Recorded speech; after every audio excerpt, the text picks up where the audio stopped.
Saudara-saudara sekalian, firman Tuhan pada kesempatan kali ini berjudul Develop a Walking Faith. Apa judulnya? Develop a Walking Faith. Ya. Mengembangkan iman yang nyata atau iman yang bekerja. Kenapa saya pilih tema ini, saudara sekalian? Karena begini, saudara sekalian, di tengah dunia yang gonjang-ganjing, ya, emas tadi disinggungnya naik luar biasa, ya, kemudian saham juga naik turun, lapangan pekerjaan sulit, ya. Kemudian kalau saudara lihat, ya, situasi juga nggak aman. Ya. Nah, kita sangat membutuhkan Tuhan, ya, kita membutuhkan iman yang teguh. Karena iman itu, saudara sekalian, kalau nggak dijaga, nggak dibangun, dia bisa gugur. Bisa apa? Gugur. Ya. Yesus pernah berkata kepada Simon Petrus, bukan Simon Cecep ya, Simon Petrus. Nama baptis saya Simon. Yesus bilang begini, di tengah keadaan yang mengerikan ini, Lukas 22 ayat 28, terjemahan firman Allah yang hidup, ya, kamu harus kuat. Simon, aku berdoa kepadamu, supaya imanmu jangan gugur, jangan luntur. Ya. Simon sok kuat. Ya. Ya. Sekalipun yang lain meninggalkan engkau, aku tidak. Ya. Untung Tuhan berdoa, ya, untuk Simon, supaya imannya nggak gugur. Dan betul, saudara sekalian, seperti yang Yesus katakan, sebelum ayam berkokok, kamu sudah menyangkal 3 kali. Ayam berkokoknya berapa kali? 2 kali. Ya. Sebelum ayam berkokok, ya, Markus 14 ayat 72, itu 2 kali. Jadi baru 2 kali, ya. Nyangkalnya berapa kali? 3 kali. Udah nyangkal. Nggak kenal Yesus, bahkan mengutuk. Untung Simon bertobat. Kalau enggak, dia akan lebih jahat dari Yudas. Ya. Jadi iman bisa gugur. Lingkaran dalam Yesus, itu kan Petrus, Yohanes, Yakobus, itu lingkaran dekat. Itu bisa menyangkal Yesus. Ya, apalagi kita, saudara. Ya, kalau nggak benar-benar menjaga, bablas. Makanya Rasul Paulus mengatakan, iman bisa kandas. Ayatnya di mana, Pak? Di Alkitab. Iya betul, di Alkitab. 1 Timotius 1 ayat 19. Kalau hati nurani nggak dijaga, iman bisa kandas. Kandas itu istilah dalam, kalau perahu, ya, sedang berlayar, dia bisa kandas. Karena apa? Karena karang, karena bocor, pokoknya kandas, tenggelam, sampai nggak ke tujuan. Nggak sampai. Padahal tujuan iman itu adalah keselamatan jiwa. Ayatnya di mana, Pak? Ya di Alkitab. 1 Petrus 1 ayat 9. Tujuan iman kita itu keselamatan jiwa. Maka jangan sampai kita jadi Kristen, iman kita luntur, gugur, kandas. Ya. Saya perhatikan hamba-hamba Tuhan yang dulu waktu saya belum pendeta, saya mengagumi seorang hamba Tuhan yang luar biasa. Tidak dapatkah kamu berdoa 1 jam dengan aku? Jadi 1 jam. Saya koleksi bukunya. Ternyata, saudara sekalian, pernikahan setelah 25 tahun, dia menyimpang. Sekarang kabarnya nggak tahu kemana. Ya belum lama saya dikirimin WA, istri saya juga dikirimin. Seorang hamba Tuhan, penulis buku, terkenal. Ternyata 8 tahun dia menjalin hubungan dengan wanita lain.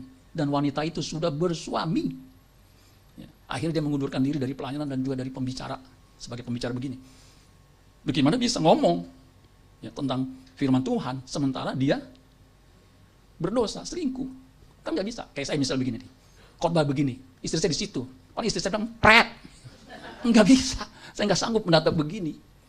Jadi bisa kandas, saudara. Jadi begitu mengerikan kalau iman itu nggak dijaga, nggak dipelihara, nggak makin kuat di tengah dunia yang seperti ini, saudara sekalian. Ya. Nah itu dasarnya. Untuk itu kita lihat Galatia 5 ayat 6. Ya. Galatia 5 ayat 6. Ya. Dikatakan begini, sebab bagi orang-orang yang ada di dalam Kristus Yesus, perhatikan nih, yang ada di dalam Kristus Yesus, hal bersunat atau tidak bersunat tidak mempunyai arti. Jadi nggak ada artinya, nggak ada pentingnya. Ingat tuh ya, sunat tidak ada pentingnya.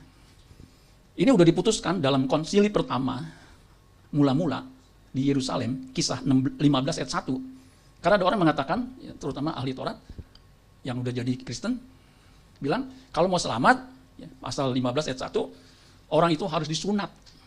Sunat itu sebenarnya adalah proses proselit. Orang non-Yahudi menjadi agama Yahudi harus disunat, tanda perjanjian seperti Abraham, Kejadian 17. Kamu akan menjadi umatku, tandanya apa? Disunat. Nah, pada zaman kekristenan mula-mula, jadi mereka menuntut orang Yahudi, menuntut orang non-Yahudi yang jadi agama Yahudi dan jadi Kristen, yang belum disunat, itu harus disunat. Nah, bayangin saudara sekalian, orang nggak disunat, udah tua, harus disunat supaya selamat. Ini benar nggak, saudara? Nggak benar. Ya pada waktu itu kan Belum diputuskan. Akhir sidang itu udah memutuskan. Keputusannya sunat nggak sunat tidak penting. Amin saudara sekalian, nggak ada artinya. Pak, saya mau disunat, ya terserah Anda ya kalau mau disunat ya. Jelas. Paulus menegaskan, ya, yang ada dalam Kristus Yesus, hal bersunat tidak punya arti. Hanya, perhatikan, yang penting, yang urgent, iman yang bekerja oleh kasih, itu yang penting, itu yang punya arti. Kata arti di sini artinya bahasa Yunani iskuo, dari kata iskus, itu have strength, punya kekuatan, ya. have power, punya kuasa, ya. Punya kesehatan, ya. Kekuatan, punya kemampuan. Itu iman. Imannya nggak stop, iman yang bekerja. Katakan iman yang bekerja. Walking faith bahasa Inggrisnya. Walk itu kerja, walking faith bekerja. Sing, nyanyi, singing, bernyanyi. Song, lagu, songong belagu saudaranya. Nggak ada hubungannya. Itu pakai kata kerja yang jadi adjektif, namanya gerund atau geran ya. Walking faith itu yang penting, amin saudara sekalian. Makanya jangan mempersoalkan yang nggak penting.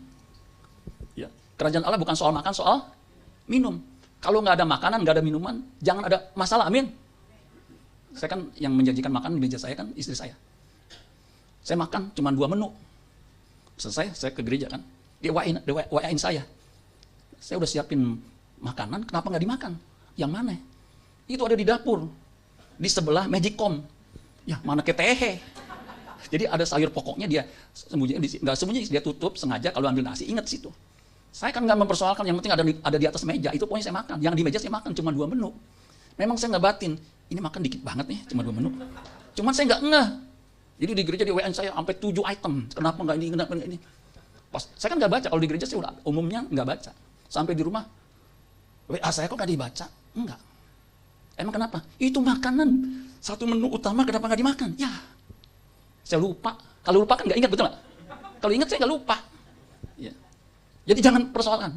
Kerajaan Allah bukan soal makan minum, tetapi soal apa? Kebenaran, damai sejahtera, dan sukacita oleh Roh Kudus. Itu persoalan. For the kingdom of God is not eating and drinking. Jadi soal makan minum, eating, itu dari eat jadi eating. Kalau bahasa Belandanya eaten, nah, makan. Ya. Kalau makan eaten, minum, drinken. Kalau makan nggak minum, keseretan ya saudara ya. Jangan jadi persoalan. Yang jadi persoalan utama adalah iman yang bekerja oleh kasih. Maka rumah tangga jangan diribut soal makan, soal minum, amin. Kayak saya, nggak dimakan, ya udah, istri saya sih udah nggak ngamuk lagi. Pertanyaan saya, kok sekarang nggak ada di dapur? Ya gue makan. Ya, jadi jangan jadi persoalan. Bahasa Inggris mengatakan gini, for in Christ Jesus. Katakan in Christ Jesus. Jadi di dalam Yesus itu adalah syarat mutlak. Syarat yang nggak bisa ditawar. First class kondisional. Itu saya pernah sampaikan kalau nggak salah di sini. Syarat mutlak untuk kita bisa memiliki iman yang teguh. Makanya kekristenan kalau dilepas dari Yesus, bukan kekristenan. For in Christ Jesus neither circumcision nor uncircumcision carries any weight. Jadi sunat nggak sunat itu nggak ada bobotnya. Tahu soal bobotnya? Nggak ada kontennya, nggak ada isinya, nggak ada maknanya. The only thing that matters, satu-satunya yang matter, is faith walking through love. Jadi satu-satunya yang jadi masalah, yang penting itu adalah iman yang bekerja oleh kasih. Makanya iman dan kasih tidak bisa dipisahkan. Satu kesatuan. Nggak bisa. Karena imannya itu bekerjanya melalui sarananya kasih, tindakan kasih. Kata walking, itu bahasa Yunaninya energo. Coba katakan energo. Jadi energi, itu tuh ya. Jadi sinergi, itu sunergeo, itu sunergo, sinergi. Kata energi itu dari artinya to work, to be operative, bisa beroperasi. Jadi iman yang beroperasi, iman yang aktif. Karena kata energo itu dari kata energes, artinya to be active, efisien, effectual. Jadi iman itu saudara harus bekerja, harus aktif, nggak statik, harus dinamis, harus beroperasi, begitu saudara. Ya. Nah kata energo itu dari kata n itu di dalam. Bahasa Inggris kan in, nah Yunaninya n. Kemudian ergon itu kerja atau bisnis, atau any product yang dihasilkan dengan tangan, dengan pikiran, atau dengan usaha industri atau apapun. Jadi iman yang bekerja itu ada produknya, ada hasilnya. Makanya kata energi, ergon, itu kalau dikembangkan terus jadi katergasomai.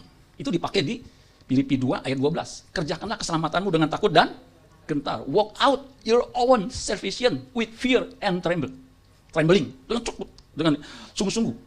Walk out itu biasanya ada di gym, betul nggak? Betul nggak? Ada di gym. Ya. Itu. Kalau fitness, kita kan nge-gym, itu nggak? Fitness, tahu ya fitnessnya? Itu ke gym, betul nggak? Biasanya gitu, kalau saya fitness nggak ke gym. Ya. Jadi fitness ke gym, kalau fitnah, kejam, saudara ya. Jadi fitness itu, nge-gym itu bahasa kitanya walk out. Coba katakan walk out. Bukannya walk jalan, tapi walk out. N1, N2, N3, sampai encok. Squat, apa nih gini? Squat, ya. Penting buat kaki. Kemudian begini. Ya. Kemudian push up, kalistenik. Kemudian pull up, sit up. Kemudian stand up komedi, saudara ya. Itu walk out, supaya bisa menghasilkan sesuatu. Orang yang walk out sama orang yang enggak, itu beda. Saya bisa umur sekian ini, itu puji Tuhan. Ya. Tahun lalu saya dapat tagihan asuransi 0. Istri saya bingung, mana tagihan asuransinya? Asuransi jiwa. Jadi kalau saya metong, tau metong ya? Itu dia dapat. Saya teleponin, kok tagihan nggak ada, ntar giliran lu metong nggak dapat kita. Karena lumayan hasilnya itu artinya ya. Saya bilang, iya juga ya. Karena saya ambil itu sebelum saya pensiun 2003, jadi saya udah ambil tuh. Ya. Walaupun ada seorang influencer mengatakan orang yang ambil asuransi jiwa, orang yang goblok. Itu tuh. Ya. Nge-gym juga orang goblok. Jadi saya ini termasuk dua-duanya tuh. Ya. Goblok pangkat 2 ya. Jadi saya telepon. Ini nomornya berapa asuransinya? Ini nomor sekian-sekian. Ya. Istri saya ambil itunya, polisnya. Kemudian balik. Oh iya bener. Bapak kan umurnya udah berapa? Oh iya, umur saya lupa ya. Saya sebutin. Kenapa nggak disebutin, Pak? Saya malu dengan umur saudara. Sekian. Saya lihat polisnya, bener. Kalau sudah mencapai umur sekian, berarti stop. Loh, ada hasilnya nggak? Ya kan udah dipulangin. Loh, kapan pulanginnya? Ya itu setiap bayar dipotong, setiap bayar dipotong. Jadi sudah 30 tahun, ya. Saya juga dulu pikir saya nggak akan menyampai umur segini. Sebab dulu saya sakit-sakitan. Saya menderita kelelahan kronis. Jadi makanya saya ambil tuh polis. Paling umur saya nggak sampai 40, 50 juga udah mati deh. Ternyata saya bisa umur sekian ini. Berapa sih Pak? Ntar cari tahu sendiri. Saya walk out. Saya baru tahu tuh. Habis pensiun, salah satu yang saya lakukan walk out. Dulu kolesterolnya tinggi, kemudian aduh. Kalau dites kelelahan kronis. Sampai saya pesan teman di Jerman, pil itu supaya itu ya. Ya kagak bisa. Kerjanya udah dari pagi, tidurnya juga kurang. Makanya saya dikasih gelar P14. Di sini yang paling sering saya sebut P14. Tapi belum ada satupun yang hafal P14. Pagi-pagi pulang petang, pinggang pegel, pantat panas, malah puyeng, potong pinjaman, pendapatan pas-pasan. Gak ada yang hafal, saudara ya. Saya pernah singgung itu di khotbah, kemudian ada yang WA saya. Pak, boleh nggak tanya? Saya pikir tanya teologi ya. Tanya apa? P14 saya baru dapat 7, Pak. Ya, itu tidak penting. Nih, yang penting iman ini. Amin, saudara sekalian. Saya pikir tanya teologi ya. Nggak tahu tanya, P14 berapa Pak? Saya baru dapat separuh 7. Ya. Karena nggak direkam, jadi kan nggak tahu. Sekarang kan direkam. Nanti soal YouTube-nya saya ulang-ulang. P14 apa? Kalau saya khotbah lagi, saya tanya, siapa yang hafal P14? Saya kasih duit 1 juta. Ngambilnya di mana Pak? Ngambilnya di Komdak. Ya. Jadi kalau saya boleh simpulkan, boleh nggak saya simpulkan? Boleh, saya yang khotbah, saudara sekalian. Kalau saya boleh simpulkan, walking faith is the active expression of Christian belief through tangible action, demonstrating that faith is living rather than passive. Apa sih artinya Pak? Artinya jangan lupa bayar perpuluhan. Penting perpuluhan. Saya dulu pernah dikritik, ya, kenapa kok bahasa Inggrisnya banyak Pak? Karena memang bagus, walking faith itu kan lebih gampang daripada iman yang nyata. Ya. Jadi tangible action, itu tangible tuh bisa dirasakan, bisa dilihat, betul nggak? Bisa diraba, ya, bisa dijilat, bisa dicelup. Nah, itu Oreo saudara ya. Artinya bisa dirasakan, tangible nih, kayak saya kan tangible. Jadi nggak diawang-awang, nyata, kelihatan. Jadi ekspresi yang aktif dari iman Kristen, karena di dalam Kristus. Yang actionnya itu nyata. Kalau di Yakobus ada orang yang lapar, ada orang yang bajunya kurang. Jangan kamu bilang, ya udah selamat makan, ya sana pergi supaya tubuhmu tetap hangat. Yakobus bilang nggak bisa, harus ada action, betul nggak?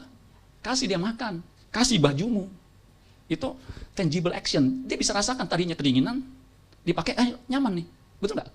Tadinya lapar, ya. Perut saya kok agak lapar ya. Ini bukan kode saudara ya. Ketika dikasih makanan, kan nyata betul nggak? Bisa dijilat dulu suruh makanan apa nih? Bisa diraba, bisa dirasakan, dicelup, dimakan, rasakan betul nggak? Tuh, Oreo-nya tahu, oh Oreo begini ya, gitu saudara ya. Itu tangible action, itu bisa dirasakan. Ada demonstrasinya. Itu dari iman yang hidup, iman yang bekerja. Amin saudara sekalian. Kekristenan harus punya iman yang bekerja. Bukan omdo, atau omdo, omong doang. NATO, tahu NATO? No action, talk only. Dona, tahu dona? Discuss only, no action, dona. Itu dona. Mana sih dona? Oh di belakang ya. Mona, tahu Mona? Ya, monyet nangkring. Mona itu meeting only, no action. Ya. Kalau saya nggak berani ngomong Mona yang tadi tuh, ya, saya nggak mau ulang-ulang ya. Sebab apa? Ada pendeta kami yang namanya Mona. Jadi kalau dia pakai gitu, saya ditegur pendeta sini, misalnya, Bapak Mona tahu nggak itu siapa? Nggak tahu Pak. Istri saya nih, Mona. Jadi bukan Mona, harus ada action, amin. Coba katakan action. Itu energi, itu aktif. Action, aktif. Amin, saudara sekalian. Ada satu definisi lagi yang saya ambil. Walking faith is an active energi, energo, sama tuh. Active, living belief that transform, mengubah internal conviction, keyakinan yang di dalam, into outward action. Ada actionnya. Misalnya kita mengasihi istri kita, ya, waktu menikah, dalam susah duka, ya, dalam sehat sakit, itu ada actionnya. Kalau mengasihi istri, istrinya harus diperhatikan, betul nggak? Jangan cuma ngomong doang, Mam, I love you, I love you. Depan dia, I love you, I love you. Kalau nggak ada, I love you, saudara. Harus ada action. Memang sih istri kalau dengar suami ngomong I love you, senang nggak? Senang. Saya kadang-kadang, Mam, I love you. Tapi dia lebih senang lagi kalau, Mom, I love you. I transfer you as well. Itu. Saya udah praktekin. Ada yang transfer ke tempat saya cukup gede. Ya, saya langsung transfer balik ke dia. Dia kan suka iseng tuh, ngecekin rekeningnya. Saya sengaja kerjain ya, saya transfer dia. Saya kan duduk di sebelahnya dia tuh ya, sekarang ini di rumah ya. Dia lihat saya, langsung sumringah. Tuh saudara, ketika saya action, I transfer you, mukanya berbunga-bunga. Itu action, amin saudara. Kalau nggak percaya, coba aja. Ya Pak, boro-boro transfer 15 juta. Ya, dari rekening kagak ada Pak. Ya kalau nggak ada uang, ya jangan bikin masalah dengan istri, amin. Udah kagak punya uang, nggak pernah transfer, bikin masalah. Ini suami kayak gini, mau ditukar sama panci apa ya? Jangan. Ada tindakan, amin. Saya waktu pensiun, istri saya juga pensiun. Jadi jangan semua dibebankan ke istri. Dia nyuci, dia masak, dia ngatur rekening. Waduh, mabok. Waktu istri saya kena kanker, dia kasih catatan. Pak, ini yang mesti diurus ya, rekening ini, rumah ini. Sebenarnya banyak amat. Nah, lo baru rasakan. Kalau ada apa-apa dengan saya, coba tolong ini. Saya liatin dia, aduh mabuk nih kalau nggak ada dia nih. Ya. Jadi saya bantuin. Saya kan suka dipanggil Pak CS, Pak CS. Pak CS itu tugas di rumah juga CS, cleaning service. Ya saya bantuin. Jadi saya kerja lah, nyuci mobil segala macam. Ya. Istri saya kan paling ngangetin nasi, masak nasi segala macam. Kalau nggak dibantuin, bayangin. Saya pernah nyuci mobil saudara sekalian. Kenapa saya kesempoyongan ya? Setengah jam baru nyuci gini, udah begini nih. Kecapean. Ada tetangga kami, karena saya tahu nyuci mobil susah. Saya bilang, saya kenalkan namanya ibu itu ya. Bu, ini ibu nyuci sendiri? Iya Pak. Hah, sendirian? Iya. Ini tiap hari? Ya enggak Pak. Kali ini mobil ini juga. Enggak, yang saya cuci 3 mobil. Jadi di garasi dalam, depan sama di depan. 3 mobil. Saya bilang, kuat amat nih nyuci. Saya 1 mobil udah kelayangan. Tapi itu action. Amin saudara sekalian. Hal yang simpel. Masalahnya habis nyuci mobil gitu, istri saya nanya, Pak, udah mau makan? Enggak, udah mau pingsan gue nih. Udah jam 2, ditanya udah mau makan, udah mau pingsan. Action. Amin saudara sekalian. Outward actionnya tuh begitu, bisa dirasakan, bisa dilihat. Istri saya, kalau lihat saya ngepel, aduh, semua saya angkat-angkatin. Sampai kolong-kolong. Karena saya biasa kerja begitu, saudara sekalian. Istri saya mau bilang, gak usah tiap hari ngepel. Seminggu 2 kali aja. Nyapu juga yang kelihatan aja. Saya mana bisa begitu, saudara sekalian. Ya. Makanya saya sekarang bertobat nih. Lagi mikir nih, rumah gak boleh gede-gede, saudara sekalian. Sebab apa? Capek ngepelnya. Saya rencana mau pindah aja yang kecilan. Ya, jadi kalau ngepel tinggal pakai kaki gitu. Udah ngepel, udah, baru begini doang, udah kelar. Dulu saya nggak tahu atas bawah sepel. Waduh, betul bukan mau pingsan lagi, saya betul-betul mau pingsan begini aja deh. Ya. Faith is obedience to God's will. Jadi ada peraturan kan, umur 8 hari disunat. Hamba-hambamu yang ada di dalam rumahmu harus disunat. Ya, itu peraturannya. Peraturan itu, sunat itu tidak menjadi soal lagi. Kalau kita udah bersatu dengan Kristus, udah percaya Yesus sebagai Tuhan dan Juru Selamat. Karena keselamatan oleh anugerah, bukan hasil pekerjaanmu, bukan dengan sunat. Yang penting hanyalah, perhatikan nih, tadi yang berarti, yang punya bobot. Yang penting hanyalah percaya kepada Kristus. Dan itu, percaya kepada Yesus, iman kepada Yesus, itu nyata dalam kasih kita kepada orang lain. Nyata artinya bisa dirasakan, bisa dilihat, bisa diraba, bisa dicelup, kemudian bisa dijilat, bisa dimakan. Oreo lagi saudara ya. Sekarang di mana tuh Oreo ya? Nyata kasih kita kepada orang lain. Bukan hanya kepada diri kita sendiri, kepada orang lain, orang terdekat kita, istri kita, anak-anak kita bisa merasakan. Kita dirindukan. Amin saudara sekalian. Jangan kehadiran kita membawa bencana terhadap keluarga kita. Papa pulang, semua pada diam aja. Kucing diam, anjing diam. Itu mengerikan. Harus membawa keceriaan. Amin saudara sekalian. Bisa dirasakan. Ya. Roma 13 ayat 10, ini saya ambil terjemahan sederhana, artinya bisa kita pahami.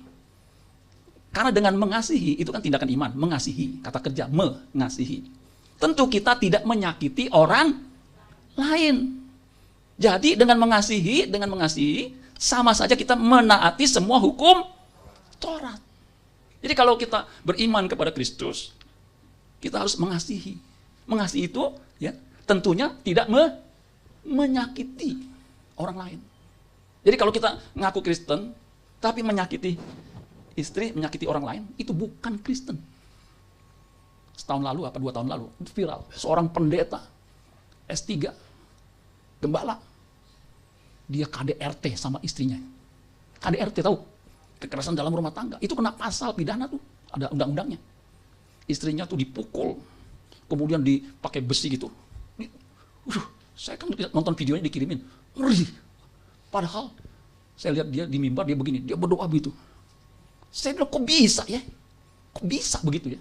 KDRT itu bisa 5 tahun, digebukin begitu, aduh, sampai viral, dilaporin ke polisi, kasus, akhirnya ditangkap. Saudara tahu lah nama pendetanya ya, yang pasti bukan gua ya. Saya ini ikutin papi saya itu nggak pernah mukul mami saya, satu pun selama saya hidup, sampai dia meninggal, nggak pernah mukul. Saya pelajari luar biasa ya, tuh saya ngikutin. Ya. Saudara nanya mungkin, kenapa kok bapaknya Pak Pendeta nggak mukul? Kenapa saudara? Karena mami saya lebih galak dari papi saya. Jadi baru begini, apa lu? Tuh mami saya saudara ya. Kalau saya cerita gini, mami saya cuma hehehe. Kenapa? Kenyataan gitu ya. Jadi saudara sekalian, tidak menyakiti orang lain. Itu nyata. Itu iman yang bekerja itu begitu, bisa dirasakan. Manuver-manuvernya, kita tahu, ini baik nih orang. Istri saya suka iseng. Ini orang kenapa nggak baik? Ternyata betul, nipu. Karena kita ngomong-ngomong gitu ya, kita udah berasa, kok nggak nyaman nih, begitu. Dulu pernah ya, saya masih di kerjaan, ada pesta, ngobrol sama orang. Dia lumayan, dia udah keluar, dia ngobrol. Waktu ngobrol, saya kan kalau kondangan itu, saya nggak mau jauh-jauh dari istri saya. Ya. Karena istri saya kan cantik, saya takut dia apa-apain. Waktu deket gini, dia giniin.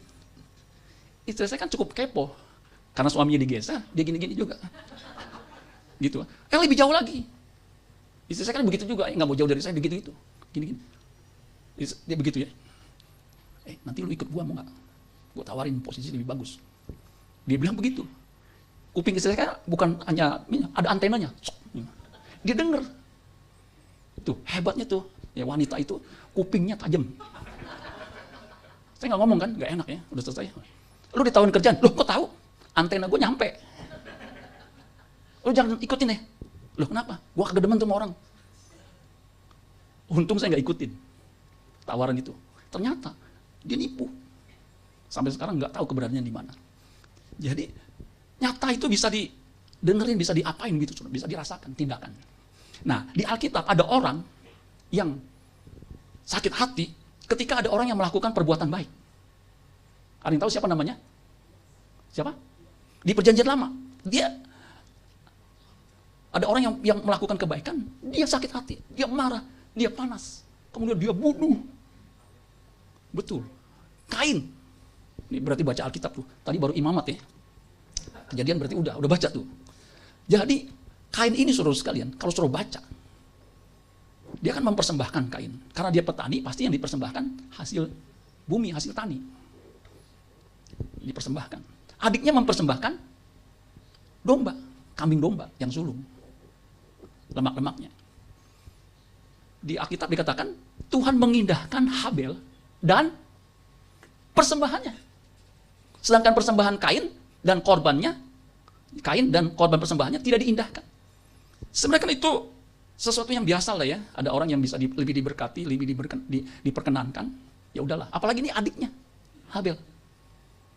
Alkitab mencatat saudara sekalian. Lalu hati Kain, ayat 5 dari Kejadian 4 kalau bisa ditampilkan. Lalu hati Kain menjadi sangat panas. Hati-hati nih. Iman itu tidak bisa bekerja. Iman itu bisa jadi goncang. Iman itu bisa jadi luntur, bahkan kandas. Kalau hati dipenuhi dengan kemarahan, iri hati, dengki, dendam, iman bisa kandas. Hati Kain menjadi sangat panas, mukanya muram. Makanya saya bilang, bisa dilihat mukanya. Firman Tuhan kepada Kain, mengapa hatimu panas dan mukamu muram? Kok Tuhan nanya, apa dia nggak tahu? Tuhan tahu, ini pertanyaan kalau bahasa khotbah, pertanyaan retorika. Karena udah tahu jawabannya. Kenapa? Kalau habis membunuh. Atau hatinya panas. Kenapa? Dengki. Udah tahu Tuhan. Apakah mukamu tidak akan berseri jika engkau berbuat baik? Lihat. Jadi berbuat baik itu menunjukkan iman sebenarnya. Muka jadi berseri. Amin saudara sekalian? Tetapi jika engkau tidak berbuat baik, dosa. Seperti ini. Sudah mengintip di mana? Di depan pintu hati. Ia sangat menggoda engkau. Tetapi engkau harus berkuasa atasnya. Jadi yang berkuasa, yang harus menghilangkan panas, marah itu kita sendiri. Amin saudara. Dengki, iri hati. Aduh Tuhan, kenapa saya ada iri hati? Tolong saya Tuhan. Kita sendiri tuh. Makanya Alkitab mengatakan, jagalah hati dengan segala kewaspadaan. Karena dari situlah terpancar kehidupan. Jagalah hati, lentera jiwa. Itu lentera hati tuh. Lentera jiwa. Jangan kau nodai, jangan kau kotori. Nggak boleh. Yang nyanyi lagu itu kan terkenal. Malah dia kawin lagi suruh sekalian.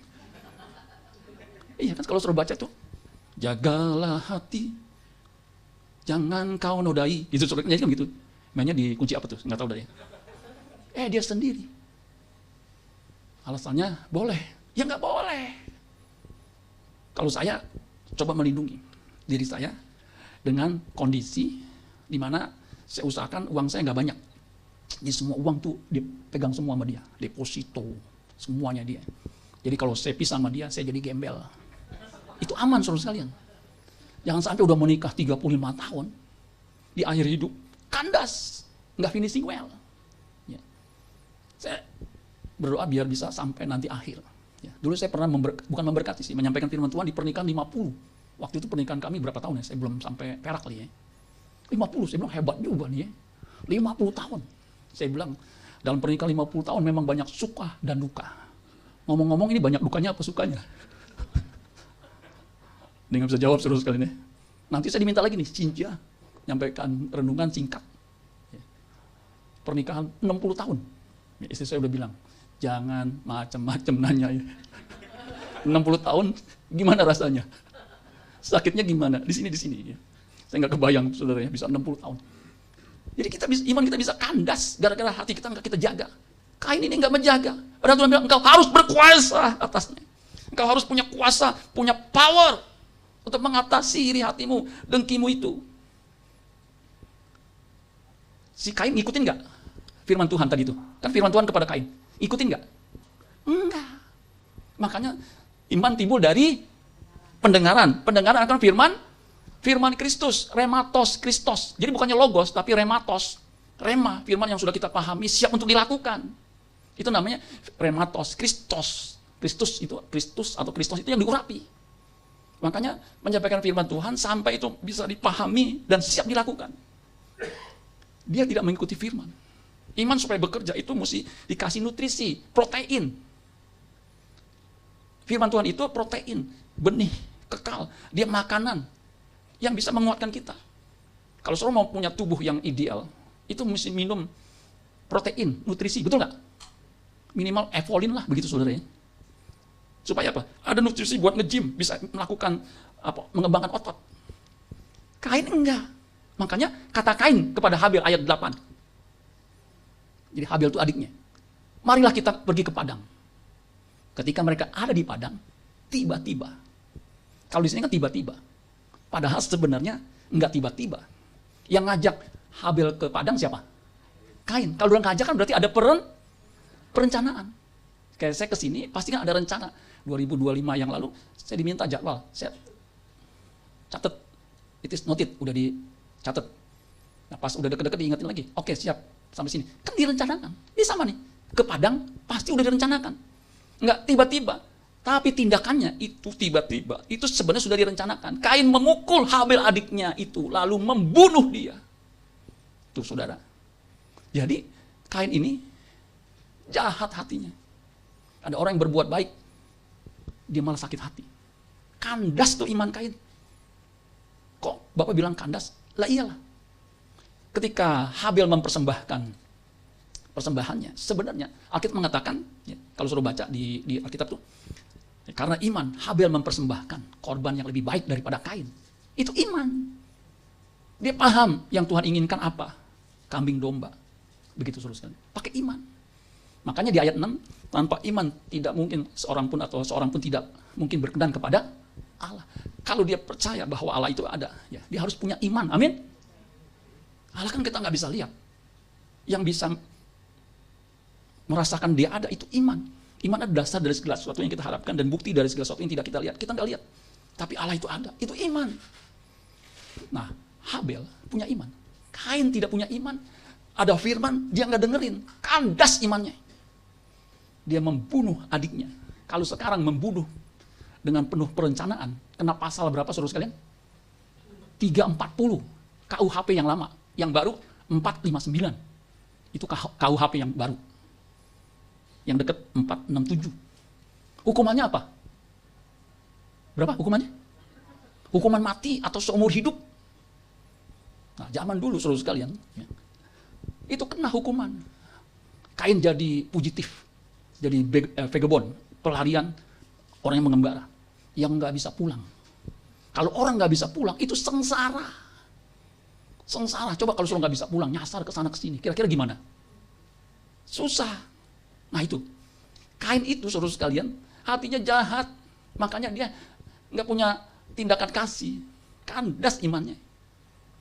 Di 1 Yohanes 3 ayat 12, bukan seperti Kain yang berasal dari si jahat yang membunuh adiknya. Dan apakah sebabnya ia membunuh? Sebab segala perbuatannya, ergonnya, jahat. Karena nggak punya iman. Perbuatan imannya nggak ada. Jahat. Dan perbuatan adiknya, ergon adiknya, benar. Makanya, hati-hati dengan hati kita. Jangan sampai ada iri hati, kepahitan. Ya, nggak murni. Itu bisa membocorkan iman kita dan bisa membuat kandas. Janganlah kamu heran, saudara-saudara, apabila dunia membenci kamu. Kita tahu ayat 14, bahwa kita sudah berpindah dari alam maut, dari dalam maut ke dalam hidup, yaitu karena kita mengasihi saudara kita. Itu dalam konteks Kain membunuh Habil. Barang siapa tidak mengasihi, ia tetap berada di dalam maut. Jadi kalau saudara tidak mengasihi, tidak punya kasih, berada dalam maut. Amin saudara sekalian. Tulisan renungan saya beberapa hari lalu judulnya Aura Kasih. Apa tadi ya? Aura Kasih. Saudara tahu aura kasih? Tanya gubernur yang lama tuh di Jawa Barat ya. Jadi gini, aura itu bahasa Inggris aura, itu pancaran sinar, energi yang keluar dari dalam. Itu aura, quality of feeling, kualitas perasaan. Itu bisa terpancar, bisa kelihatan auranya. Nah, kenapa orang punya aura kasih? Karena di dalamnya ada iman, ada energi yang terpancar keluar, tinggal dilakukan. Yesus itu punya aura. Pergi ke desa, ke kota, berjalan keliling sambil berbuat baik. Itu tindakan kasihnya, nyata, karena dia punya aura. Namanya aura kasih. Kalau bapak-bapak dengar aura kasih langsung dilihat, montok juga nih orangnya. Bukan itu. Makanya penting punya iman, saudara sekalian. Pikiran kita tuh bisa bisa dikotori, bisa ditipu, sehingga nggak mencapai tujuan iman kita. Nah, jadi saudara sekalian hati-hati nih. Kalau enggak, kita tetap berada dalam maut. Dalam maut itu masuk neraka. Masuk neraka itu for your information. Enggak sehari 2 hari, enggak seminggu 2 minggu, enggak sebulan 2 bulan, enggak setahun 2 tahun, selama-lamanya. Gara-gara enggak punya aura kasih, saudara masuk neraka kan Aduh. Makanya gubernur itu mungkin, wah gua mesti punya aura kasih ini. Bukan, itu salah tangkap, itu kan plesetan ya. Jadi ini penting, kalau nggak punya kasih, tetap berada dalam maut. Nggak peduli. Kalau di gereja nangis-nangis. Ku terhubung denganmu. Keluar air, cairan dari berbagai sumber yang ada di muka. Air mata kan, betul nggak? Hidung, mulut, kuping itu keluar semua. Saking kusuknya. Tapi di rumah, istrinya ketakutan. Kenapa? KDRT. Ada loh, pendeta kami cerita, ini pernah khotbah juga di sini. Dia bilang, ada Pak Gembala, istrinya nggak datang ke gereja. Ibu Gembala nggak datang. Punya selidik, kenapa? Nggak dikasih suaminya datang, dikunci di kamar. Nanti pulang gereja, dibuka lagi. Habis digebukin. Takut ketahuan ibu gembala ini bengkak begitu ya. Wah, makanya dia kunci. Gila nggak saudara? Jangan saudara nanti ibu gembala di sini nggak ada, jangan-jangan dikunci sama Pak Gembala. Enggak Pak, nggak mungkin. Nggak mungkin saudara sekalian. Ini benar, itu dicerita. Saya bilang benar Pak, ada Pak. Ada yang lebih mengerikan lagi Pak, apa? Habis khotbah begini, ibu gembalanya nggak ikut, istrinya nggak ikut. Dia jemput selingkuhannya, ngajak ke hotel. Aduh. Maka istri saya kemana-mana tuh ikut saya. Nggak mungkin jemput selingkuhan. Nggak berani saya, saudara. Makanya suami istri itu harus pelayanan. Kalau suaminya penginjil, istrinya pengintil, ikutin. Kemana aja ikutin. Istri saya ngikutin terus kemana-mana ya. Dia support system. Amin, saudara sekalian. Aman dah saya. Ya. Ada tuh sampai bilang, masa sih Pak begitu? Mau saya sebut namanya? Ya nggak usah lah, ntar aja saya pusing lagi. Habis khotbah begini, saudara-saudara sekalian, kasih istrimu segala macam. Habis selesai turun mimbar, nggak sampai setengah jam, dia jemput selingkuhannya, kakak Cikiki. Itu kalau istri saya tahu saya begitu, waduh, mengerikan saudara ya. Jadi jangan seperti Kain, kandas imannya. Amin saudara sekalian. Udah mau habis saudara ya. Jadi esensinya, iman itu harus ada tindakan, itu baru iman yang nyata. Amin saudara sekalian. Ya ini yang terakhir deh ya, Galatia 6 ayat 15. Jadi Galatia ini menyoroti yang penting itu iman. Sunat enggak sunat itu enggak ada artinya. Sebab bersunat atau tidak bersunat tidak ada artinya. Tetapi menjadi ciptaan baru, itulah yang ada artinya. Jadi ada perubahan karakter. Perubahan karakter. Manusia akhir zaman itu enggak punya kasih. Unloving. Enggak punya nature feeling. Perasaan yang natural. Kasih itu perasaan natural yang Tuhan inginkan kita miliki. Cuman karena dosa, perasaan itu hilang. Jadi diganti dengan bukannya agape tapi eros. Bukan nggak boleh eros. Tapi kalau itu mendominasi, udah menikah, ya, kalau baru setahun 2 tahun, itu istri masih ya sehat, masih seger gitu saudara sekalian. Ya, kita pulang kerja, istrinya sambut kan, cium cipika-cipiki. Anjingnya ikutin dari belakang, gitu. Nanti udah 20 tahun, anjing yang nyambut, cuk nyium-nyium. Istri dari belakang gonggong-gonggong. Wah, harus perasaan itu harus terus dibangkitkan, amin saudara sekalian.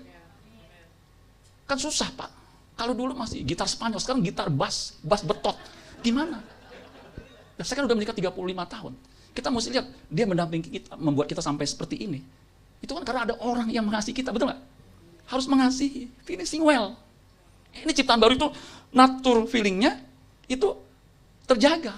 Kodratnya bukan kodrat dosa lagi, kodrat ilahi. Allah itu kasih. Amin saudara sekalian. Kalau kita percaya kepada dia, kita lahir dari Allah. Kalau kita lahir dari Allah, kita memiliki feeling atau kemampuan, energi, mengasihi. Emang sulit secara manusia, sulit. Ya. Istri saya puji Tuhan, dia udah jaga kesehatannya. Makan nggak boleh banyak, takut gemuk. Baju dia waktu kita sanggit, tahu sanggit ya? Yang bawa nampan banyak gitu ya. Dulu waktu sanggit saya bingung nih, bawa nampan sepasang ada 8, buset deh.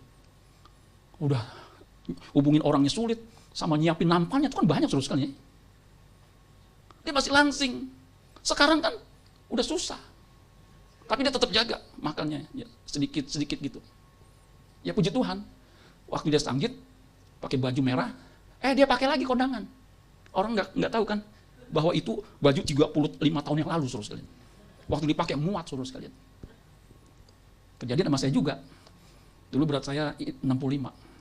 Gujas kegede-gedean. Ada anak muda bilang, "Om, maaf Om ya." Kenapa? Om kayak orang-orangan sawah. Kenapa? Jasnya kegedean. Saya nggak ngeh. Istri saya kan nggak peduliin gitu ya. Pas saya, iya ya, gue kayak kekurungan begitu ya. Waduh, saya ambil jas saya waktu saya, bukan waktu menikah. nikah kan saya jaga ya. Waktu saya mau lulus kuliah, sekarang ada wisuda tuh. Nanti waktu khotbah saya pakai dari sini ya, kalau diundang lagi saudara ya. Enggak, biar ini nyambung betul loh yang saya ngomong. Nanti saya pakai waktu jas wisuda saya, karena saya simpen. Saya cobain, wah pas lagi. Karena dulu berat saya 48, sekarang 50, kan beda 2 gram, 2 gram, emas kali, 2 kilo. Jadi muat lagi. Ya, nggak percaya, nanti kalau diundang saya pakai deh, betul saya janji. Masih, bobotnya masih sama. Tapi jangan sampai dia udah mengembang ke kanan, ke kiri, ke depan, udah nggak karu-karuan, selalu tinggalin. Nah, kayak begini nih, mau masuk surga. Nih, si malaikat itu berjahe, nggak mungkin.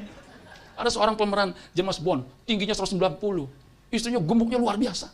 Tapi wartawan tulis, ini dia bilang, my lovely wife. So, nanti Google deh, siapa tuh pemeran James Bond yang tinggi 190, istrinya gemuk, tapi dia tetap sayang. Nggak ada desas-desus apapun. Itu hebat, amin saudara sekalian. Jangan sampai, ya baru punya 2 perusahaan, istrinya udah 4 saudara sekalian. Itu kandas imannya. Ayat terakhir deh. Sebab bersunat atau tidak bersunat, 1 Korintus 7 ayat 19. Tidak penting. Jadi Paulus tuh nangkep konsili yang di Yerusalem itu. Nggak penting. Yang penting ialah menaati hukum Allah. Ada 10 hukum kan? Itu kalau diringkas, kasih Tuhan Allahmu dengan segenap hatimu, segenap jiwamu, segenap akal budi, segenap kekuatanmu. Dan kasih sesamamu manusia seperti dirimu. Itu hukum. Kita kadang-kadang gagal. Kain membunuh. Itu hukumannya berat. Dia nggak bertobat, jadi buronan. Daud itu urapannya 3. Sebagai raja, sebagai nabi, sebagai imam. Tapi ketika dia di soto istananya, dia lihat orang mandi. Yang mandi itu cantiknya luar biasa. Lebih daripada aura kasih. Saudara. Ketika dia lihat, aduh otaknya ini. Istrinya tuh udah 6. Ada yang cantik namanya siapa tuh ya? Rata-rata semua cantik. Dia panggil itu perempuan. Kemudian dia berzina. Berzina itu melanggar hukum yang mana? Hukum yang mana? Iya, ke-7. Kemudian suaminya dia bunuh dengan perencanaan. Melanggar hukum yang keberapa tuh? 6. Jadi 2 pasal dia udah kena. Kalau pasal KUHP yang baru itu kena pasal 459 sama 469. Lebih mengerikan daripada Kain. Betul nggak saudara sekalian? Ini model Daud gini. Ini mah aduh bejat banget. Dia sebagai orang yang diurapi Tuhan melakukan seperti ini. Aduh. Tapi yang hebat, ketika firman Tuhan melalui Nabi Nathan menegurnya, dia nggak pakai pedang aling, langsung bertobat. Amin saudara sekalian. Itu kisah nyata. Dia bertobat. Pertobatannya dia tulis di dalam Mazmur. Mazmur berapa? 51 atau 50 berapa tuh? Tuhan pulihkan. Makanya ada ayat, man after my own heart. Orang yang berkenan di hatiku. Kenapa? Dia bertobat. Dan sejak saat itu, nggak ada perselingkuhan, nggak ada perzinahan lagi. Sampai dia mati umur 70 lebih. Meskipun disodori wanita lebih cantik dari wanita lain. Ya, yang namanya Abisa. Alkitab mengatakan dia tidak bersetubuh. Sebab bertobat. Baru dipulihkan. Iman kita nggak akan kandas kalau kita hidup dalam pertobatan. Amin buat firman Tuhan. Tepuk tangan buat Tuhan Yesus.